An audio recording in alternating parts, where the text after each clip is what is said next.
You're listening to episode 24 of the Confident Writer podcast with Jane Pike.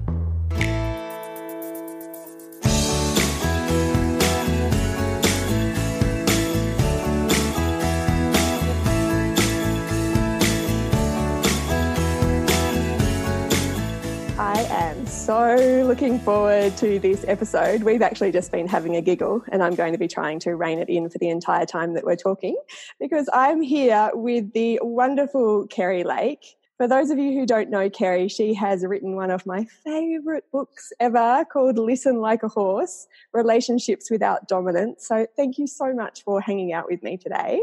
Thank you, Jane. I'm just excited as you are, and I can't wait to just be a part of where this goes. It's the most rich and beautiful opportunity to me, like to get to share with you who are already playing in these concepts and ideas and sharing with people. It's heavenly for me. So thank you so much. Thank you. This is entirely selfishly motivated. Like, when I was writing my list, I was like, Kerri. And then when you said yes, I did a little happy dance. And it was actually almost exactly a year ago that I first started reading your book. You accompanied me on a long haul flight from San Francisco through to Sydney. Yeah. And that's when I started reading your book, and I got totally obsessed with it. I was like, who is this person? I love this person already. And I was really into it. There were lots of things which we're going to talk about over the course of our little time together that struck me and have continued to permeate my aura ever since when I've been out there.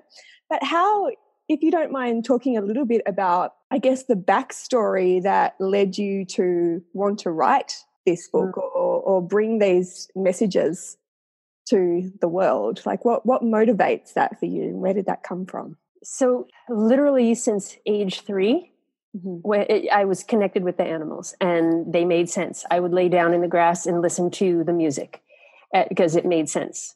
And my parents didn't give me a lot of opportunities to be around horses, but every opportunity I had just felt like I was with a friend.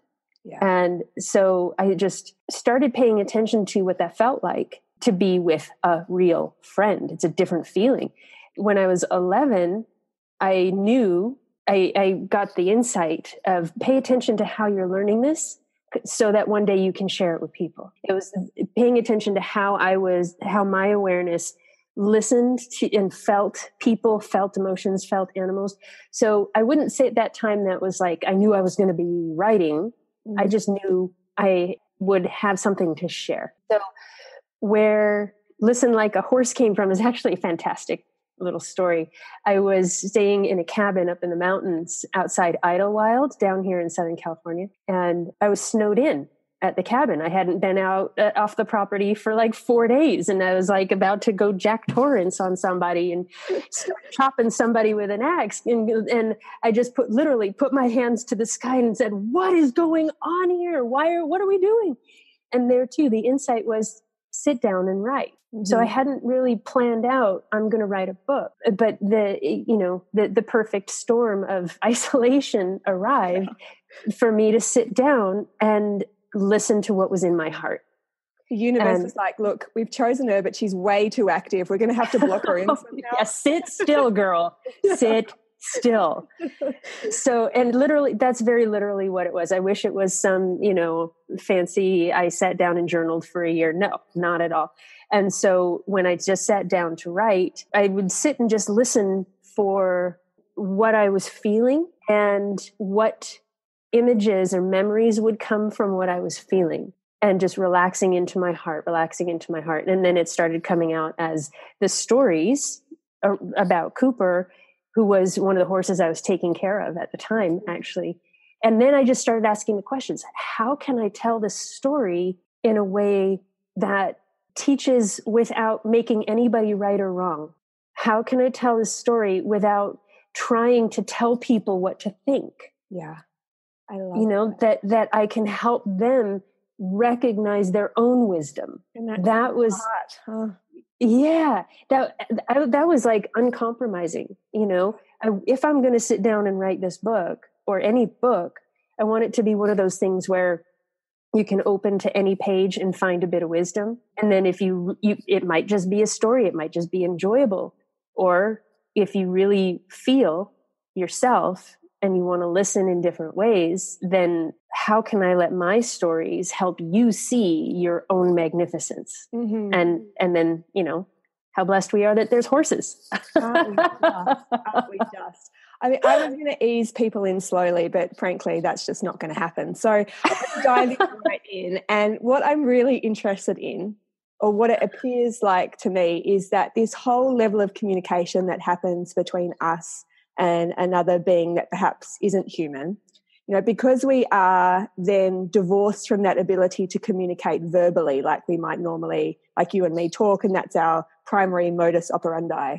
The ability to really sit in that listening space and in that connected space happens from a heart level. We have to divorce ourselves from this hyper analytical, logistical mind that is so culturally and educationally supported, and drop back into that intuitive feeling space. And even more than that, actually trust what we're feeling. Because I know I mentioned this to you in an email that I have, when I'm working together with my horse, I feel a lot and I visually see a lot. And sometimes it feels loopy. You're like, I don't trust myself. I think, well, that's a bit over the top, Jane. Don't tell anyone about that. Right. Yeah. And when I read your book, when you were discussing it, you were like discussing how you had those feelings, and then how adding a layer of doubt to what it is that you were so purely experiencing was just like, why would you do that? It's not helpful. That's what was coming up for you. And I found that totally liberating. Yay. Thank you. Thank you for sharing all of that. I think this is one of the most frequent questions and frequent, anxieties is, how do I know I'm not making it up?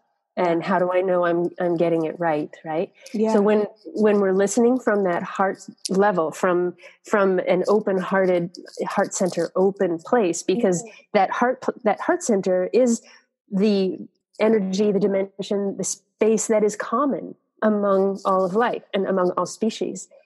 And when we really want to be receiving that and in touch with that and experiencing that, I heard you say, just using the language, divorcing ourselves from the mental analytical that we've been taught. What I would say is, rather than try to divorce ourselves from it, let's really just start to acknowledge it and go, okay, well, I've been conditioned to look to be correct. I've been conditioned to be approved of, to be viable, to not make other people uncomfortable. I mean, how uncomfortable is it to walk up and say, oh, sorry, but your horse really doesn't like being treated that way? Not that I would have ever done that before, and been speaking from experience, but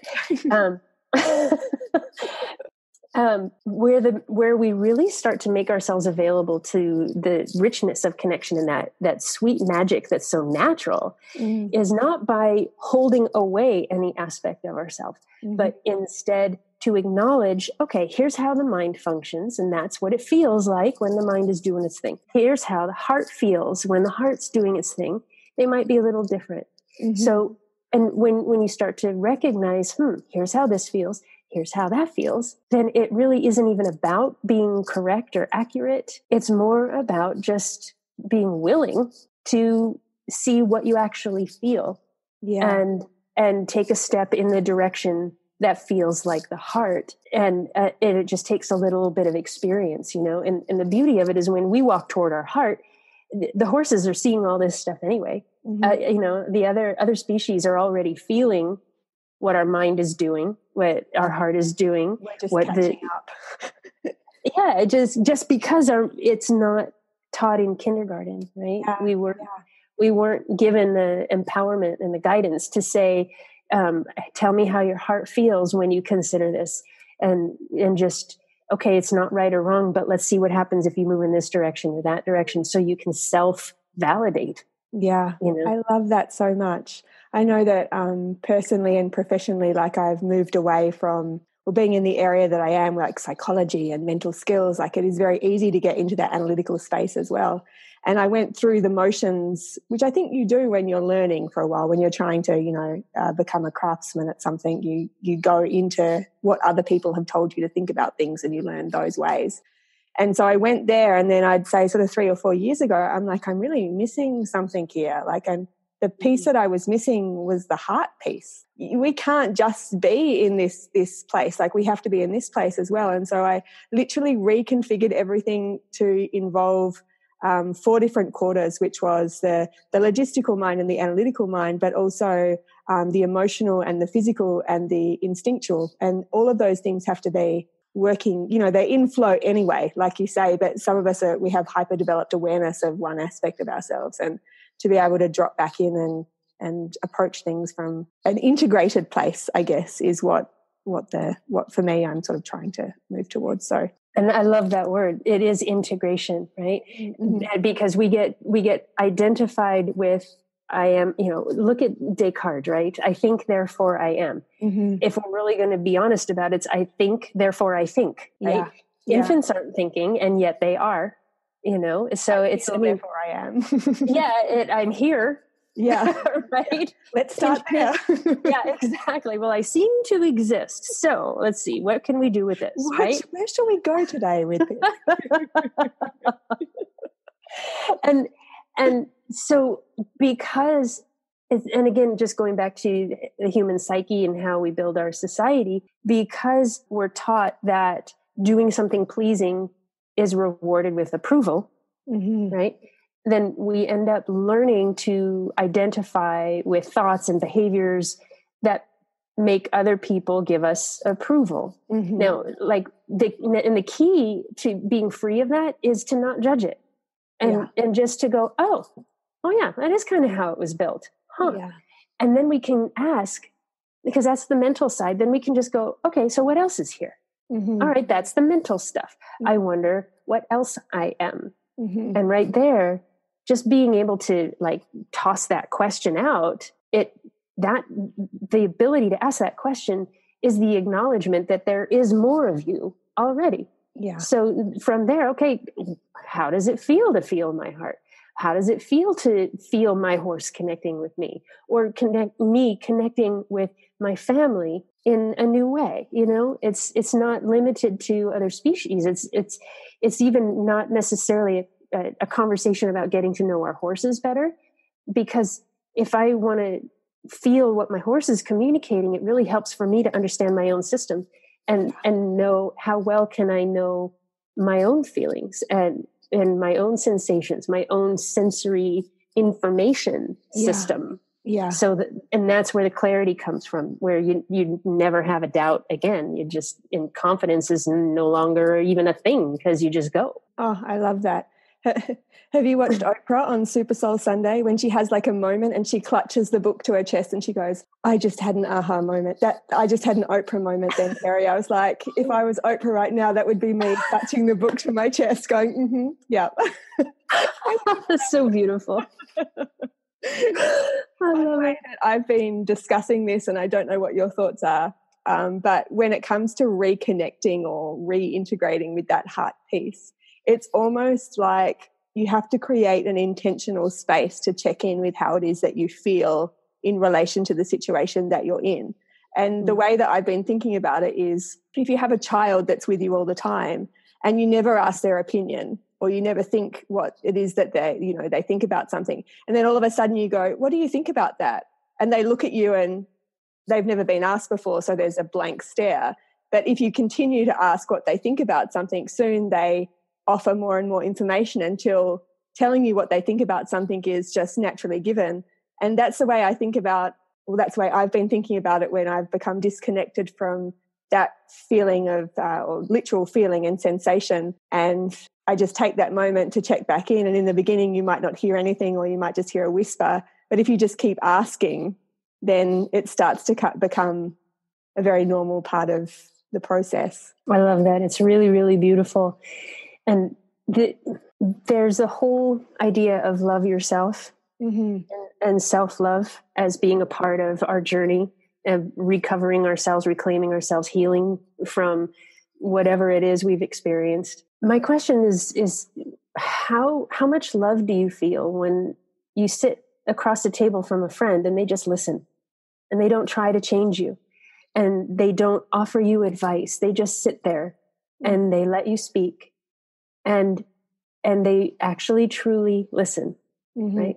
How loved do you feel? I think that's an incredibly, the most loving space. That's like a sacred space. Yeah. When that happens. Yeah. And so then how can I offer that to my body? How can I offer that to my heart? How can I offer that to my thoughts? Right. So like say I hurt my shoulder. It's really common if there's pain in the body, you take a pill and make it go away. You curse your shoulder because it's getting in the way of whatever you want to do. Right. But what if instead we just recognize that pain in the shoulder is the body saying, oh, here's how it feels to be me right now. And I can go, shoulder, you're having a rough day, aren't you? And the shoulder goes, yeah. And then I can go, do you need a little bit of help? Do you need a stretch? Do you need, should we take a little painkiller? What's going to work? And when you truly are willing to receive the communication, to listen, and let your body be the friend across the table who is saying, I'm having a hard day, without needing to fix it, how much love are you offering your body? Yeah. When we listen to ourselves without judging ourselves, that you're outside space and time for how much love you're offering, and your body heals itself, your emotions come, just all the density falls away, and your heart center is the one asking and offering the space in the first place. It's so beautiful. And the other aspect of that is that you stay in flow as well, instead of, suppressing or pushing things down, or your body needing to get louder and louder in the messages that it tries to communicate. Right. And that's the gift too. If you can lean in and acknowledge, then the emotional message is received and it moves through, and you're free to move on to the next thing, as opposed to adding a layer of suffering onto what is already potentially a situation that might need addressing, or is a situation that needs addressing. So yeah, that's so true. I find that's beautiful. Thank you. Wow, we're going to be here for literally 24 hours. This will be I haven't even touched on the aspects that I outlined for you yet. That's so great. I love it. It's so beautiful though, because it's so pertinent, right? Yeah. There's so many hearts that are thirsty to be heard and acknowledged. And this is a lot of why we play with the ponies and animals and one another. It's why this conversation can even happen. Yeah. Is because so many people's hearts are like, hey, I'm right here. Yeah. But like that little kid, like your example is beautiful. Nobody ever really acknowledged that it's okay to say how you feel. So you don't really even know how to make the words, right? Yeah. Yeah. It's so poignant, so perfect. Awesome. And I think that leads in beautifully to something that I did outline, which is when you were describing, right at the beginning of the book, you lead in with your experience with Cooper. And Cooper's come to you as what we might, and feel free to correct me at any point if I've got this incorrect, but he's come from a place where the people who wanted you to work with him might describe him as problematic, sort of a problematic horse that's not fitting with the program and doing things the way that we typically might like things to roll out. He's a bit mouthy. He likes to have a little bit of a nibble now and then. And you described, or you asked how his owner was dealing with that. And I think from memory, she'd been told to elbow him away when he had, goes to have a bit of a nip. And you asked her how that was working for her, and she said, well, it's not really working for me. And the other thing that really hit home for me, which is that it feels really icky to do that in your body, when you have a confrontation in that way, because obviously we're never going to be able to outmuscle a horse. But not only that, it just feels yuck, like it feels invasive and wrong in terms of what it is they're offering and also what it is that you're offering. And to me, that leading into that feeling place, like we all do know whether the way that we are approaching things and the way it's being received from our horses is working for us, because we feel it. Like it's like you either feel great about it or you feel neutral, or you're kind of like, ugh. Yeah, or some odd flavor of ugh. Yeah, you know? yeah. So lots of different flavors of that. Yeah, absolutely. And the one line that really stuck out for me, where I had to like nibble on my Qantas supplied biscuit and have a think about what it was that you just written, was, and I'm going to wear it. You described horses as coming from that place of, this is what it feels like to be me in this situation. And I think if we can actually get a handle on that and really understand the motivation of the horse, and what it is they're communicating to us is not a personal affront or an insult, then we're free to play on a whole new paradigm, really. Yes, very, very much so. And that's where the dance really begins. And so to look at that a little bit more deeply, maybe unpack it a little bit. It's about agendas. You know, you're saying motivation, what motivates the horse, but my question is, what's motivating the person?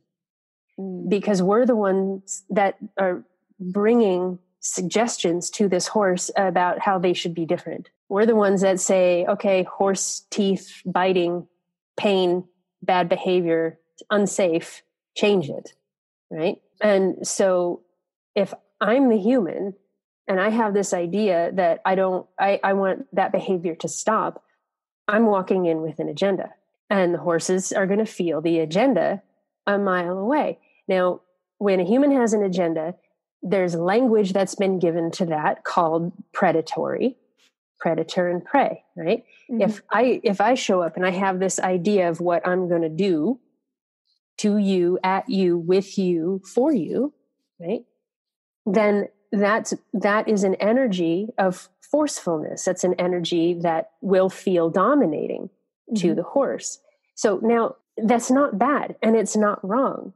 It just is what it is. When humans show up with an agenda of, I want to change that behavior, then it's going to be felt by our horses and one another, actually, but it'll be felt by our horses, and it'll put our horses in a state of awareness to look at us like, all right, what's coming at me?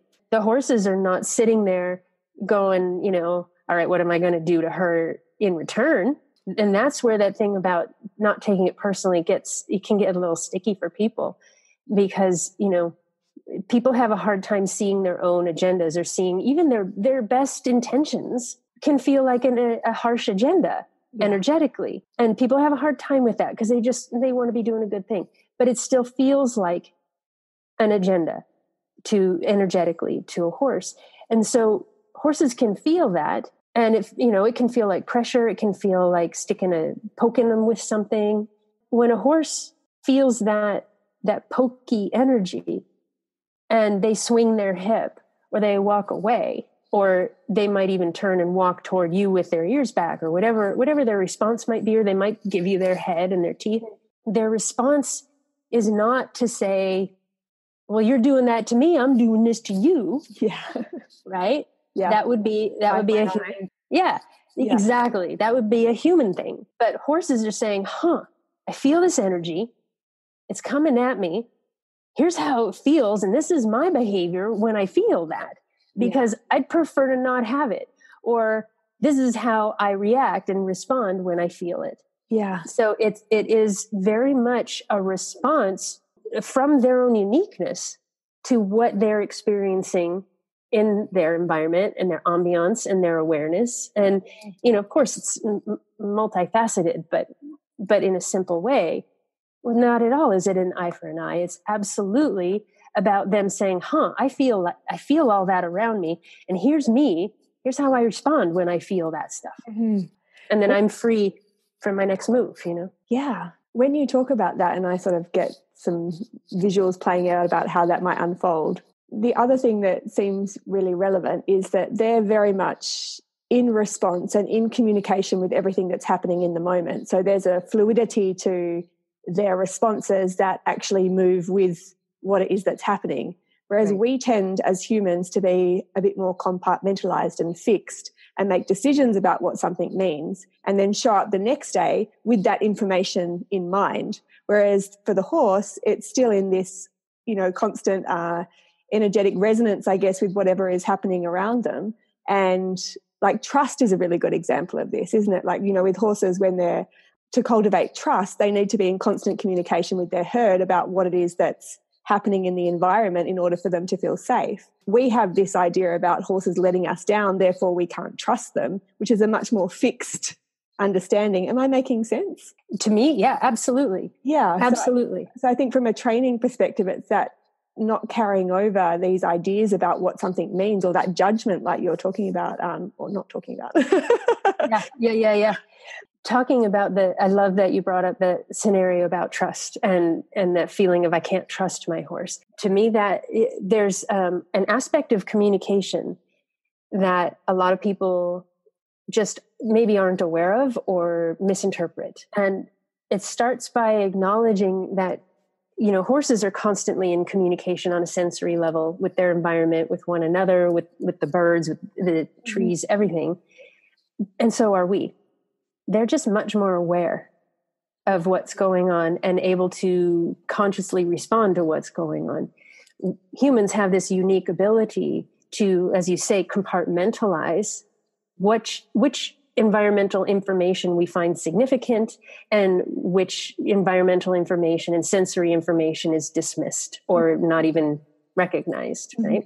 And so even though we might consciously be, we might not consciously be aware of the interaction between my horse and me, we are sharing communication in a field together energetically all the time. So here I am, and I'm going to go out for a ride, and I'm going to go take my pony out of the stall, and all the rest of the horses are maybe out across the pasture on the other side.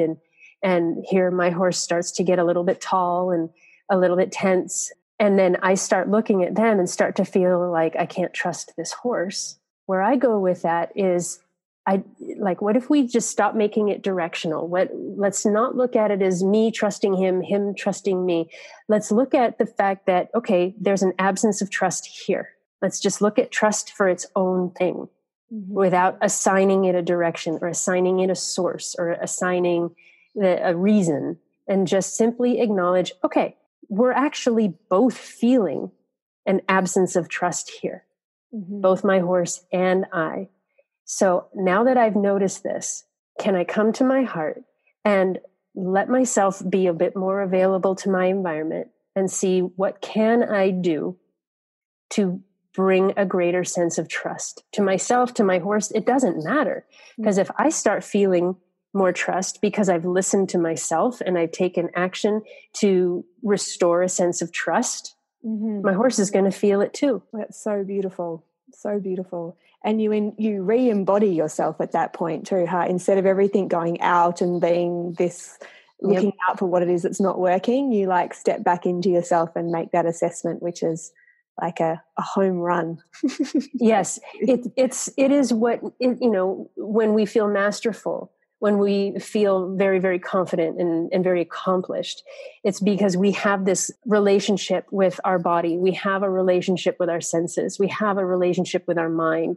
And we have given ourselves enough experience or opportunity or whatever it takes. It's different for everybody. But we've given ourselves what we need to let all of our parts be in the same place at the same time, to let my mind find my body. And my heart has never left my body. So when we help the mind find the body, well, the body never leaves the present moment. The body is that aspect that is always where the horses are. Yeah. So whatever agenda, whatever intention I have, where's my body? And when I get hijacked or scared or everything just goes exploding outwardly in every direction and I'm expanded out of left my body. Oh, hey, where's my body? Yeah. Can I wiggle my toes? Like even top riders and trainers, like the comment is, hey, remember to wiggle your toes. Yeah. Yeah. And then exhale. Yeah. How lucky we are to have a body. Otherwise we'd be like little meteors spinning around the universe. But that's so true. That's so true. Thinking back to what we were discussing about Cooper with the behavior that is, that we might perceive as not suiting us, and the conversation we had around that. One of the questions I can see coming up is, I understand what you're saying, but when I do have a horse that's putting me in this position, how then do I navigate that territory? Like, how is it that I can move through that without being abrasive or doing something which feels upsetting to me or upsetting to him? Like, how do we find that place together? It starts, so this is literally with Cooper and other horses, this is literally how I walked through it. It starts before I ever leave the house to go see the horse. And I ask myself, okay, am I available to be bitten today? Right? By him or anybody else. So I'm not making it about the horse. Mm-hmm. It's a profound shift, a universal like the trust, the element you're talking about. It's not directional. This is just like the space you're stepping into. And what I'm creating, right? Mm-hmm. And what is true for me. Mm-hmm. Because when I know what's true for me, then when I walk up to a horse, the horse experiences me as congruent. Mm-hmm. And there's no threat, and there's nothing to avoid, and nothing to watch out for. So before I even leave the house, am I available to be bitten today? No, I'm not. Is there a chance that I'll encounter that behavior? Yes, absolutely, because there's a habit going there. Mm-hmm. So then what I'm going to do is play in my own body with my own energy, my own communication, my own clarity. How does it feel to be me if I actually am not available to be bitten? What would it feel like if I could communicate that just through my body? And notice I don't have horses coming at me right at the moment, so I can just play with it. And so I give myself the opportunity to embody that truth. Just because then my mind can watch that the body is telling the truth. Mm-hmm. And the mind goes, okay, that's what we're doing. This is how it feels when I play with this thought. Mm-hmm. Okay? And it brings the mind right to where the body is. You get to actually have a different experience of yourself. This is how it feels to be me if I'm not available to be bitten. Now, when you play with that before you even leave the house, and then you go drive out to the barn, your part is when you get out of the car, did my mind just get hijacked back into the fear of being bitten? Or can I get out of the car now and go, how does it feel to be me if I'm not available to be bitten? Okay, it's playing with your presence. It's playing with your energetic communication, which is how the horses are communicating 100% of the time. Mm-hmm. Okay, but this is like baby steps, really simple, profoundly effective steps to be able to let your horse know, I'm showing up, and this is how it feels to be me showing up. Because just as they're communicating that to us, they're actually listening to us for that same information. Mm-hmm. They're watching us and feeling us going, okay, how's it feel to be you today? Mm-hmm. Oh, there's this and there's that and there's that. Yeah. Or they, how does it feel to be you today? Oh, I'm so happy you're here. Yeah. And everything in between. And so the other part of the biting is, some of it is, stress related and pain related. And obviously this is not one answer across the board. Okay. But when you have a horse like Cooper, who will just sort of snake around and poke at you, and it feels icky, it feels like an energetic poke, right? No one likes a poker. Oh my God. And really, even while I was working with him, I would still be embodying this feeling of I'm not available to be bitten. It doesn't mean I didn't feel the discomfort. Yeah. I didn't turn into a piece of stone. Mm-hmm. I still feel that ickiness. So is there a deliberate reconnection as you're out there? Because not only is Cooper's behavior habitual, but I guess you were in this position where you were stepping into a new relationship with him, whereas perhaps if this was the owner we were talking about, she would also have a set of habitual reactions and feelings in response to him. And so it's like you need to anchor yourself and really practice being in that place or being a new perspective, like you so beautifully say, quite diligently at the start, would you say? Absolutely. Yes. If you're going into to change a behavior like this, where, it is dangerous, there is a chance of being hurt. Yes, yes, yes. Let's acknowledge those things, not deny them. Mm. But yes, and I wouldn't call it a practice. I would call it a priority, because I had the option. Here's this horse snaking at me and showing me his teeth and all these things. I, of course, had the option to come back with force and domination. Of course, I could use straps and tools and things that would cause him more pain than it would cause me. Or like his owner was taught, you just throw out your elbow, so when he goes to bite you, he hits your elbow and he learns that that's uncomfortable.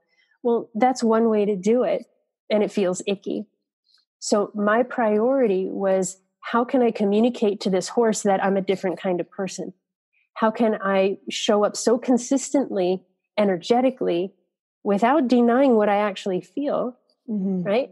How can I show up consistently, energetically, to let him know this is who I am? Yeah. And then when it gives him the opportunity to find for himself who I am, because I'm consistent and I'm not trying to prove anything to him. I'm not trying to win his approval. I'm saying, I'm a human. I'm not available to be bitten. When you snake your head around, I'm simply going to step out of the way, because that's my responsibility. If I'm not available to be bitten, I'm going to do my best to just not be in the places where biting might happen. Later on, if I do need to do something, the bridle or whatever, then I use my wisdom. That's where my training and my wisdom and the tools that I do have come into play. But even if I do need to, hold a crop in my hand, or, you put the bridle on, or whatever the situation is, my priority is to be consistent in myself that, I'm not a person who's going to continue this battle behavior. I'm going to show up and I'm going to let you see who I am. These things need to get done, and I'm not available to be bitten. And what's important in there is the tone. The consistent tone, the consistent presence, the consistent feel, and then you just do your best, Yeah. It's not about getting it right. It's about doing your best. And it's also not about him. Like what you're describing there is that you as a person are consistent with how you present across the board. So when you go out of the house, it's not about, right, let's steel myself. I'm going to work with Cooper. I'm not available to be bitten. I'm not available to be bitten. It's like, this is how I show up in the world. This is who I am. And this is who I am in relationship with you and the next horse and the next horse. This is, and I think that zooming out aspect of it and the non-directional aspect, like you say, is huge. Like that's such because you are then anchored to yourself no matter what it is that's spinning around your orbit. It's pretty amazing, isn't it? There's a simplicity to it, but this really is what horses showed me is valuable in life. This is what relationships are about, is how well can I let myself be myself, right? How willing am I to be aware of what I actually feel and then not hide it? So the story at the end of the book about Dufresne, the little horse at the auction. Yes, I love it. That was an amazing day. I need a new caption. I'm like, I love it. I love it. Yeah. When I had to step into the paddock to collect him and take him home, this horse has a really pretty great idea of who he thinks humans are at this point. And, he's been roped and wrestled and all. It's a 13-hand horse, and it took 6 cowboys to put him in a stock trailer, right? This guy was like my hero. Yeah, Dufresne's got it going on. Yeah. And so, what am I going to do to go in and wrestle him with ropes and manhandle him, just to create another fight? How do I be a person who's not available for a fight? How do I communicate I'm not available for a fight? Yeah. It's very different than saying, I'm not here to fight you. It's I'm not a person who is here to fight. It really is self-acknowledgement, self-awareness. And so I walked into that paddock and I just stood there feeling myself.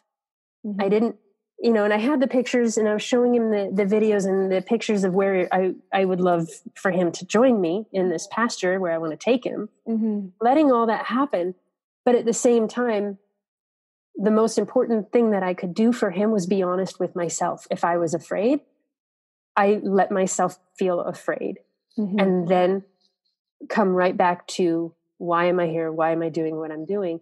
Not because I need to get it right, not because I want to use all the correct tools, not because I'm trying to do what I was taught by my trainer or in a clinic, but because this is what lets me tell the truth.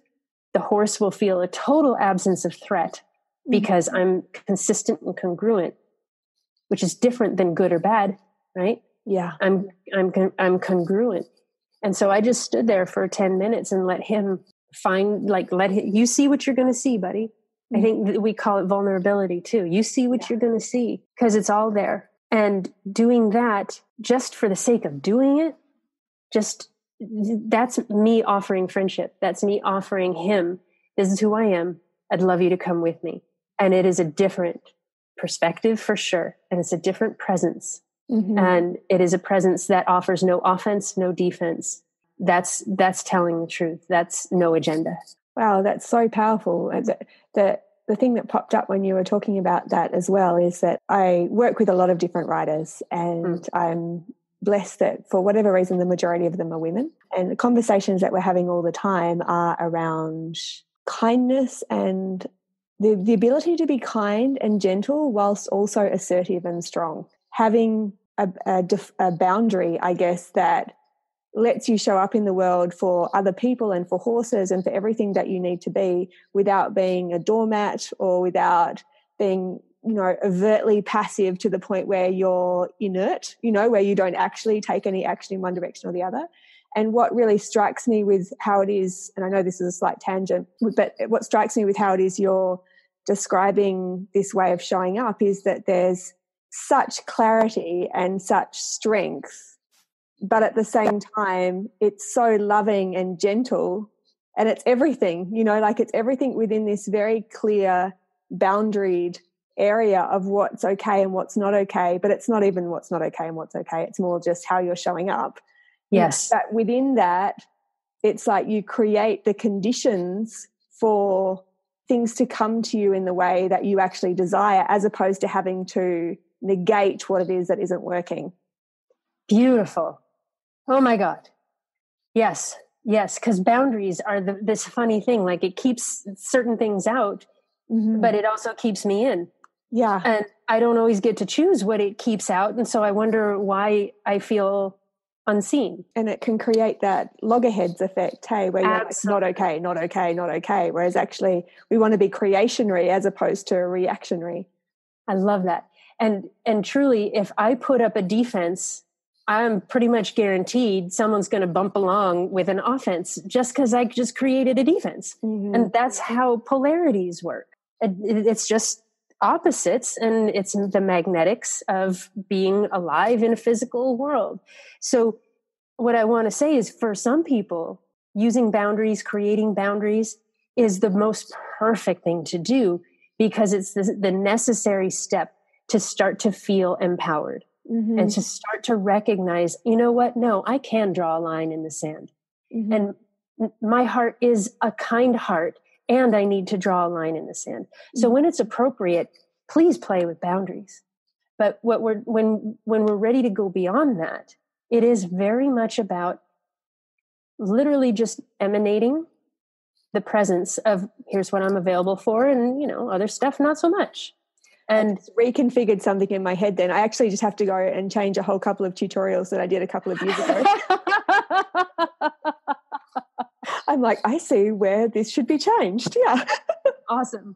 That's awesome. And it is so honoring, right? When I'm willing to engage with what's true for me, this is who I am, I'm available for this, and for that, not so much. You can't help but be honoring everybody around you. You're actually become the leading presence because you are so congruent. And people feel that on an energetic level, on a mental level. And it is so much so innate and so much what our whole systems know is possible. So when one person just shows up and they walk in, and then I walk in, and whatever's happening in the room, it's really not about me. I'm showing up in the room and enjoying what presents, or the barn, or what the paddock, or whatever. And it's configures in front of you as you come in. It's true. It's so true. Yeah. And it's conceptual until you start to experience it yourself. Yeah. You know, and this is why, like, it's not a race. Everybody at their own unique place of awareness, trying to be aware the way Kerri is aware. That's not the point. Yeah. And this, you know, when I teach, it's like not about what I'm aware of. It's how can I help you recognize how much you are aware of? Because the more you take your awareness to what you do know and what you can feel, it only grows. Yeah. And it's so gentle, like profound, sometimes very intense, but simultaneously gentle. I can die happy now. I mean, I don't want to right now, but I could. I love these conversations. So much good stuff. Oh, it's so good. It's so really good. Is. So let's visualize the audience out there, and minds are blowing, and there's like the popping sound like popcorn of brain cells going all over the place. And for some people, this is going to be like, yes, this is what I know, this is what I love, and it's it's another layer on the conversation that they're already having. And then there will be a group of people that are like, wow, I've never thought of this before. Like, I don't even know where to start. So if we were giving a start point, is there a practice, or is it about that connection to feeling? And, how do we start to listen if we haven't practiced listening before? Yeah. Brilliant. So if people are riding, right, sitting in the saddle is the most amazing place to begin. So you sit in the saddle and you just let your horse walk underneath you. And if you need to, you have somebody lead you just so you can sit, right? And then without correcting anything, without trying to be in a good position or whatever, you just start to watch that you're like, just recognize your body does actually move. And there's movement in the hip joints, right? The legs will swing. And kindergarten simple, just notice, what is it that I do feel? The movement in my hips. Okay. Well, now what's it like now? And now what's it like now? And for some people, doing that for 10 seconds is enough. It's not about endurance. It's about awareness, right? And to really be there, bring your awareness right down to that ball and socket joint that is going to move while your horse moves underneath you. Simply be aware and just go, okay, hips, like you can have a chat with your friend. Okay, hips, show me how you feel. And your hips will say, here's how it feels to be me right now. And you just go, thank you. Because what that's going to do is start to reorganize your mind and tell your mind that these little subtle feelings, that's actually information. And we don't have to interpret it yet, right? What we want to do first is start to just welcome sensory information, whether it's pressure, how tight is my girth? That's sensory information, right? How much do I love touching, my horse's muzzle or behind their ears? How can you really actually take your awareness to where your fingertips are touching the hair? For literally just 5 or 10 seconds, let that feeling be the priority. And just go, that's what that's like. And then after 5 or 10 seconds, you can just, turn the page and move on to what's next. Literally 5 or 10 seconds at a time of taking your awareness into your own body to experience what it actually is communicating. It's not a linear progression. It's you'll be learning and growing faster than you can measure. And it's a skill set that seems like 180 degrees opposite of what we've been taught. A sensory snapshot. Yeah. And an engagement. Yeah. I'm going to engage my own senses for 10 seconds, right? But being in the saddle is brilliant because we're used to it. And how many people will sit up in the saddle, right? And then go into rider mode, right? Or what do we need the horse to do? And because it's so automatic, their body just goes where it needs to go. And I mean, especially for very, very experienced people, put yourself up on the horse, go back to kindergarten, sit in the saddle, take your awareness to that ball and socket joint, and let that be the priority for don't even count your steps 10 seconds or until you can't stand it anymore. Right. And then you just move on. But what you've done is bring your conscious awareness right into your physicality, and you're closer to where your horse is living just by doing that. And from there, it grows and grows and grows. Heavenly. Tell me what that sounds like. Yeah. That sounds heavenly. I was already doing it. I'm like, I'm riding right now. I'm checking in with my ball and socket joint. I'm like, yeah, so great. And even where, like, can you feel your hair on your neck? Even right now, sitting in the chair. So we're not visualizing. This is the thing. Yeah. When you're moving, this isn't visualizing. This is experiencing. Yeah. And that's the thing. A lot of people will, I'll say, hey, do you feel this? And they'll go, yeah, I think I feel my shoulders. And I'm like, okay, that's thinking. Yeah. It's not feeling. Yeah. Right. So let's actually take your awareness to your shoulders. And they go, oh, but they hurt. I don't want to feel my shoulders. And I'll go, of course. But when you do let yourself feel, even when it hurts, and we just don't judge the pain as bad, we just go, okay, thank you, shoulders. Now we have a way to take a step closer to freedom, movement, communication, and awareness. So like, let it be as pragmatic as physical therapy, but take your awareness to your body in a different way, and you start to engage with a whole different system that's innate to you.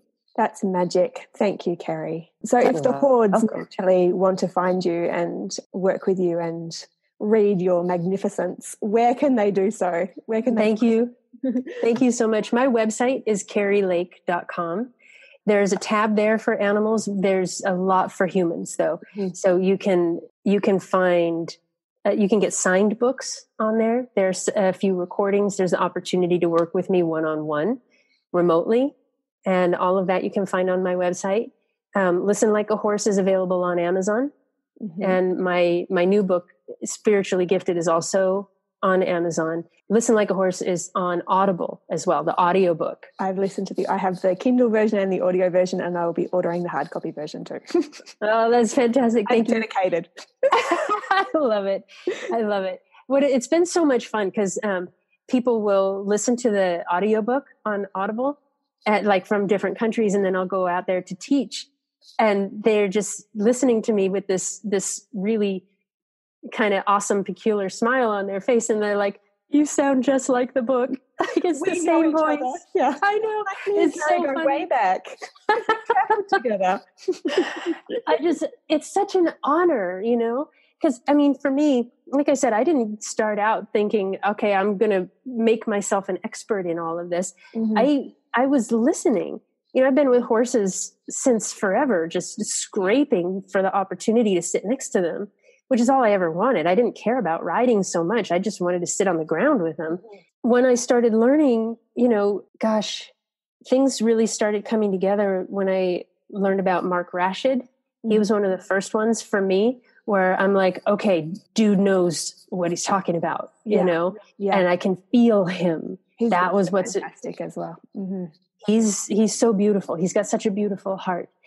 And then I learned, not because I went out seeking trainers, I didn't have the resources for that. So I just learned on my own and then cross-referenced with what I already felt and with my relationships with horses already. And so, learning about what people creating natural horsemanship and what they're talking about with natural horsemanship and what do you guys mean by that? And how do the horses feel about that? And what's actually going on here?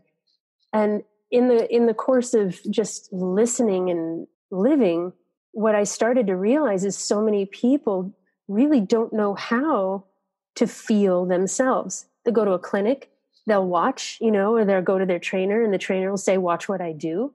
But nobody was saying, watch what I feel. Right? And here's how you can feel what I'm feeling. And for me, that was like, that's everything. Yeah. So I just started paying attention to different teachers and trainers, not because of the correctness of a technique, but because of the feel from their heart and how they teach, what they teach about, you know. There's a dressage trainer, I think he's passed now, Charles de Koonfi. Do you know him? Yes. He was one of, when I started reading some of his stuff too, I'm like, oh my God, thank you. Yeah. Thank you for sharing what you feel. Because there's that whole system that's natural to us that we're just starting to speak to in one another. And have you read, where is it? The Alchemy of Lightness? No. Oh, I'll have to send you that. Dominique Barbier, he talks about molecular horsemanship, and you would love his stuff. I will write some titles down for you. Yeah. Thank you. And, you know, but the simplicity, like you said, for some people, it's going to be, you know, we're just speaking their language, right? Yeah. But for other people, they'll be like, well, right. And so that became the next question. How do I help people recognize what they do feel?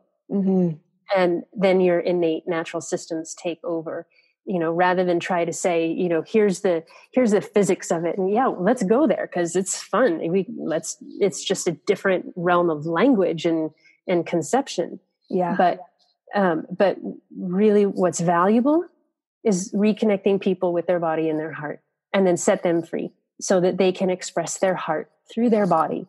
And then how blessed are we that we have ponies to show up and go, hey, there you are. Oh, I know. And how blessed am I to get to have this conversation. Thank you so much, Kerri. This has just been amazing. Thank you. Thank you so much. It's I like you. I could just like, okay, good. What's next? What's next? Let's take some calls. Let's go. And welcome to part 32 of the Jane. Right.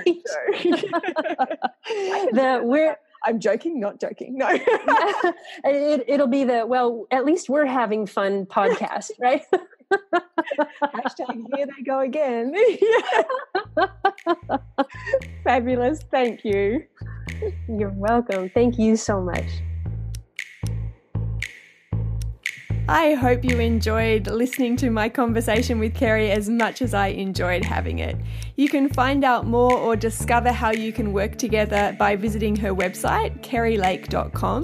That is KERRILAKE.com. The book I referred to and have been raving about is called Listen Like a Horse, and Kerri also has a new book out called Spiritually Gifted. You can buy both of those off her website or through Amazon, and Listen Like a Horse is also available on Audible. And if you want to get in touch with me, you can do so by visiting my website, confidentrider.online. Thanks again for hanging out, and I'm really looking forward to doing so again in the next episode.